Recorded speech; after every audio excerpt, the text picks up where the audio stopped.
শোন, মেঘলা শাকিব চৌধুরীর মেয়ে না। শাকিব চৌধুরীর মেয়ে হচ্ছে শালিমা।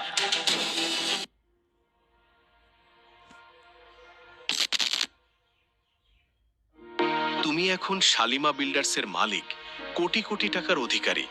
আমার মতো একজন সাধারণ মানুষের কষ্ট তোমার চোখে পড়ে না।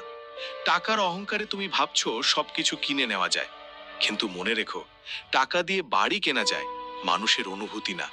একটা কথা মনে রেখো, যেসব ভালোবাসা আর সম্মান তুমি হারাচ্ছ, সেগুলো আর কখনো ফিরে পাবে না। নিজের পরিবারকে সময় দাও, তোমার বাবা খুশি হবেন। ভালো থেকো শালিমা। এক সময় যে রাতুল অসংখ্য মানুষকে পথে বসিয়েছিল, আজ ভাগ্যের নির্মম খেলায় সেই রাতুলই ফুটপাতে দাঁড়িয়ে সাহায্যের জন্য হাত বাড়াচ্ছে।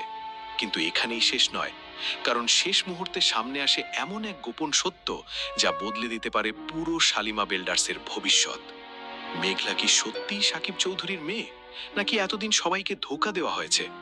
গল্পের শুরুতেই দেখা যায় রাতুল তার অসুস্থ বাবা মাকে নিয়ে শহরের রাস্তায় ঘুরে বেড়াচ্ছে। ব্যাংকের সব টাকা জব্দ, বাড়ি হাতছাড়া, আত্মীয় স্বজনও মুখ ফিরিয়ে নিয়েছে।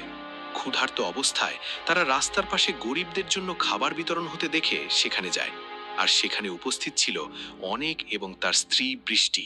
তারা অসহায় মানুষের হাতে খাবার তুলে দিচ্ছিল। রাতুল খাবার চাইতেই অনেকটাকে চিনে ফেলে।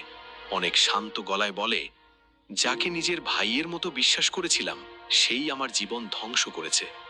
রাতুলের মা কান্নায় ভেঙে পড়ে অনেকের পা জড়িয়ে ধরে ক্ষমা চাইতে থাকে, কিন্তু অনেক দৃঢ়কণ্ঠে বলে, বিশ্বাস ভাঙা মানুষকে ক্ষমা করা যায়, কিন্তু আবার বিশ্বাস করা যায় না।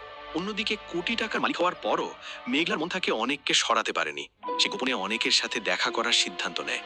তার উদ্দেশ্য ছিল অনেকের হারানো বাড়ি, সম্পত্তি আর কোম্পানি শেয়ার ফিরিয়ে দেওয়া। একটি বিলাসবহুল রেস্টুরেন্টে সাধারণ পোশাকে অপেক্ষা করছিল মেঘলা। রেস্টুরেন্টের ম্যানেজার তাকে সাধারণ মেয়ে ভেবে অপমান করতে শুরু করে, কিন্তু মেঘলা নিজের ব্ল্যাক কার্ড বের করতেই